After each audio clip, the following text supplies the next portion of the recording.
It is 2020 and I'm so excited to bring you content to help you live your ideal life and to achieve your personal, professional, and pageant goals. Now, I kind of have a new setup going on here that my boyfriend got me for Christmas, so thank you, Carlos. And if the lighting's a little bit different, off, we're just testing out some new stuff, so the video can be really good quality for you, hopefully. But the whole important thing is the content that I'm going to be providing you. So bear with me as I figure this out because this is all kind of new for me too. But I just want to start off by saying that thank you for supporting me and for messaging me. Even the people who are saying like, oh my gosh, I can't wait to see your vision board. I'm like, wow, I didn't think anybody really cared about that. And I just want to say that my 2020 vision board is coming. I have not made it yet. I removed my 2019 one, which was up there, and it's probably going to get done this weekend. I just got sick, and then trying to coordinate times with my aunt and my boyfriend who usually do the vision boards with me it's been a time. So that'll get done this weekend, and hopefully I'll be able to upload my 2020 vision board and my 2020 goals for you next week. But today, what I want to be talking about is some health and fitness tips and tricks for the new year. Now, I did do a blog post about this. It was maybe a couple months ago, and it was just 5 simple tips and tricks for beginners that I did when I was starting out, and that I honestly still stay tried and true to. Whenever I'm just feeling in a rut, I just go back to basics, and I still get asked so many questions about health and fitness. If I count calories, how often do I lift weights versus how often do I do cardio? And it's insane because I mean, I'm not a personal trainer whatsoever, but I just know what works for me. And if what I do is able, if that's able to help you out in any way, I'm all for it. So I'm going to be including some of the content that I had in that blog post. I'll link that blog post down below if you want to go ahead and read it. And I also have a couple of new tips and tricks to add, but it is the new year, so sometimes you feel that burst of motivation to accomplish your New Year's goals, and I want to help you reach those as well. I don't think that they just have to be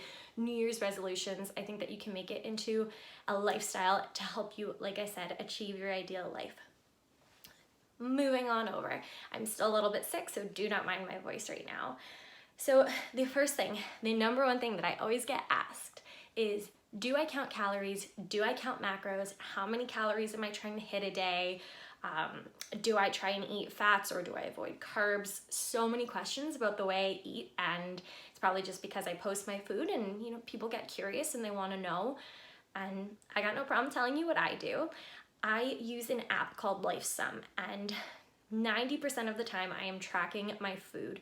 I am not super strict on tracking my calories or tracking my macros, but I do use them as a guideline. So when you download that LifeSum app, it'll ask you questions like how active you are in your daily life, how active you are at your job, and what is your ideal goal? Is it to lose weight, to gain muscle, to maintain your current weight? And overall, it'll calculate a calorie macro-based plan for you to achieve each day based on your own goals. And it also incorporates things like if you're a vegetarian, pescatarian, vegan, if you want to add more protein, it'll also do that for you.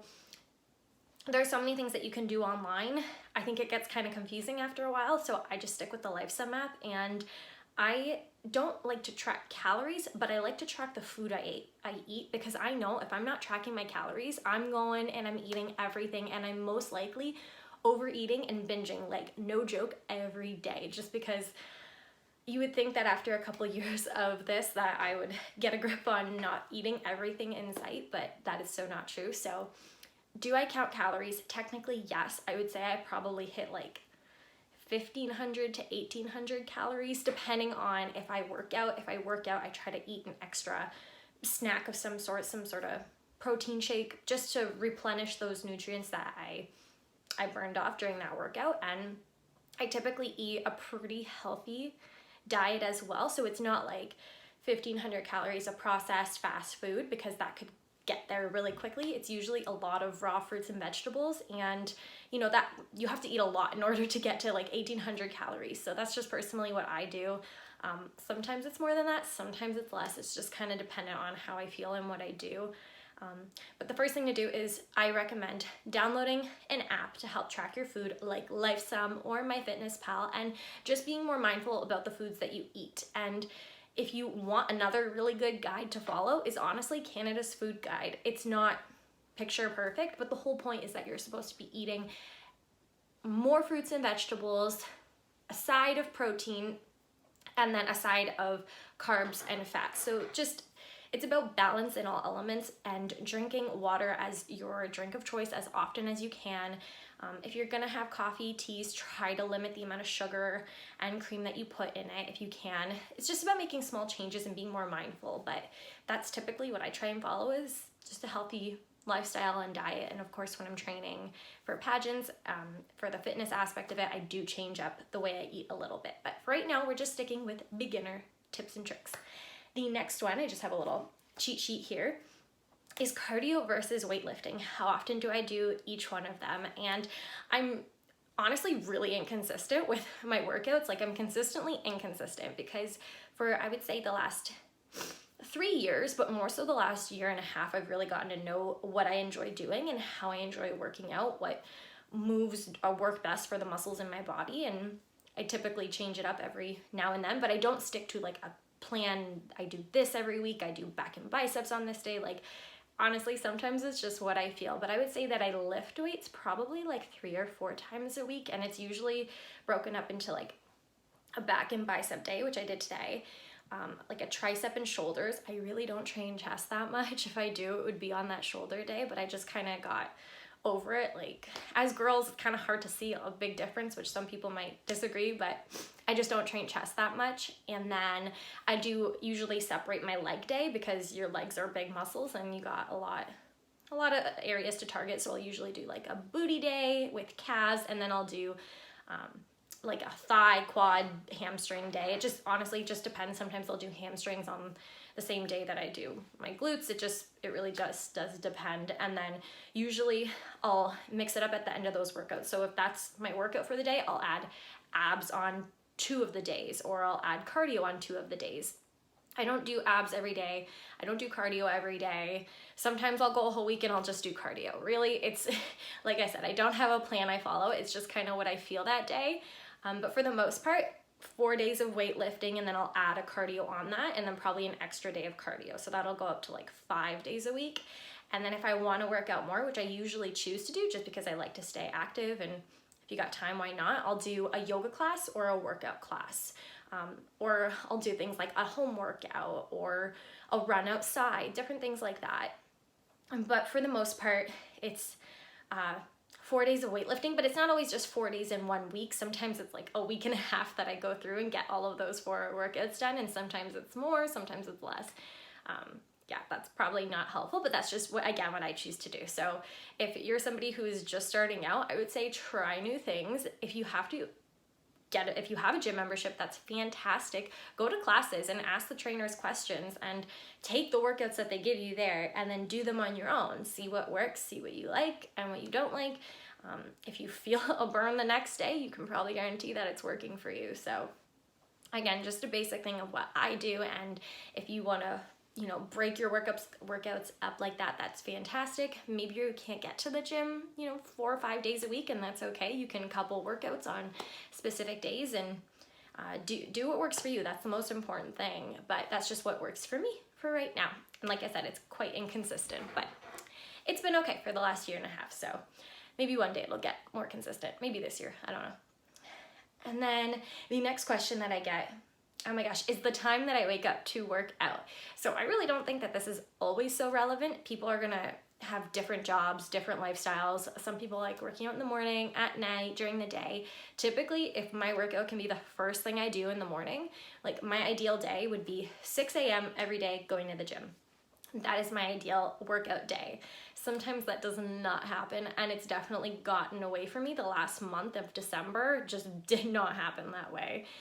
But I just know when I wake up at like 6 a.m. to go for my workout, maybe even earlier, but again, ideally is 6, I'm starting my day then. I don't feel too tired. Like, I'm usually able to get a 6 or 7 hour sleep, and I get a really good workout in. I go home and I'm able to shower and just get my day started. And that is like the ideal way that I would want to really wake up and work out and start my day.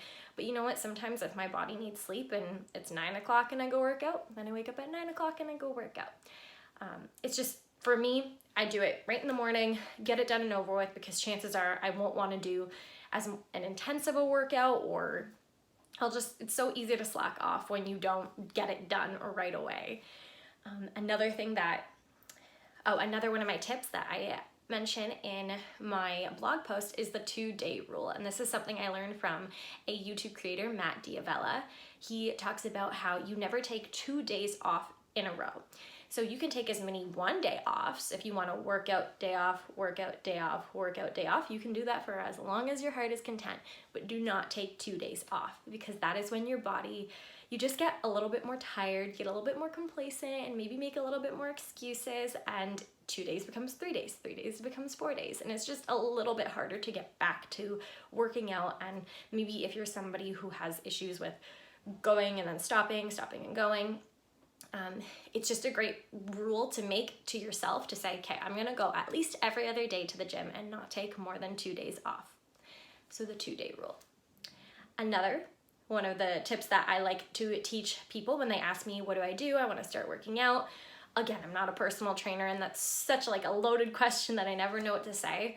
But one of the things that I do is I do sets of 20 push-ups, sit-ups, and squats. And these are just really basic movements that compound different muscle movements or muscle groups, and they're just allowing your body to utilize its natural strength and do a simple workout at home.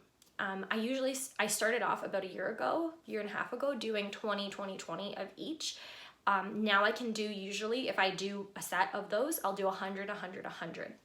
I won't do them all in a row. I can't do 100 push-ups in a row. I can maybe do like 30 now, but it's just honestly a really great way to get a workout in. If you set your timer for, let's say, 10 minutes, see how many you can do. Just start getting them done and mark that down, and then maybe the next time do it for 15 minutes or whatever you got done. Let's say you got 75 done. Well, then the next day do 80. It's just really good coupled workouts that I enjoy doing. I love knowing that my body is strong enough to hold its own weight and to do these movements that I don't need to go to a gym to do. That's another thing that I like to tell beginners to do as well, is use your own body and do push-ups, sit-ups, and squats. Lastly, I will say that on any given day, do 30 minutes of any sort of physical activity.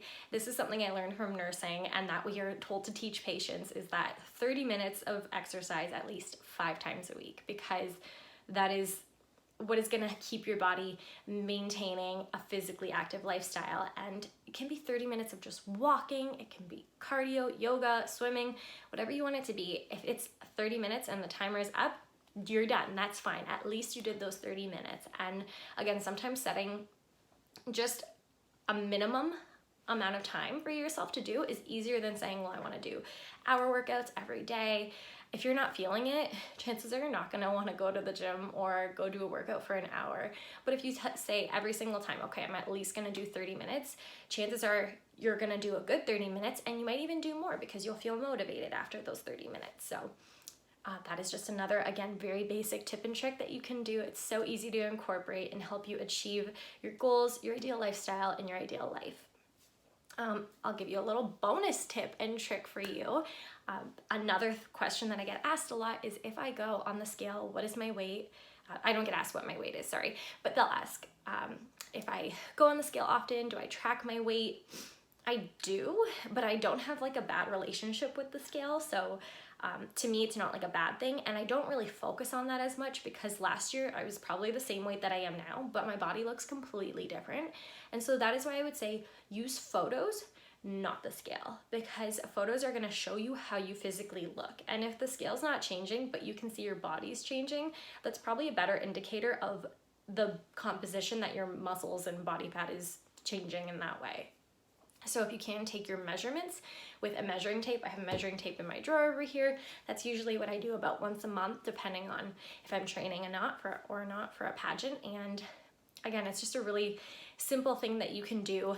If you have a bad relationship with the scale, it's not the be-all end-all, and there are so many other ways that you can track your progress. And to me, the best one is through your photos. You don't have to share them with anyone.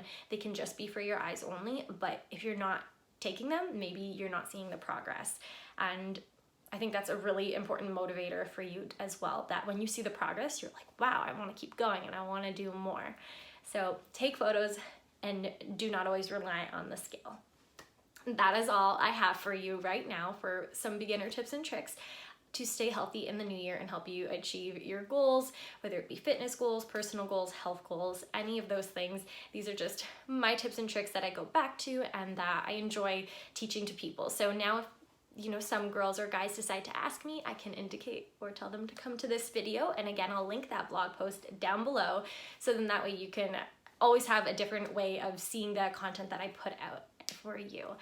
And that is all for now. I would love it if you could subscribe and like my channel and like this video, because it really helps me out and it helps me grow into the new year and achieve my personal goals. So thank you so much and have a great new year. I'll see you in the next one.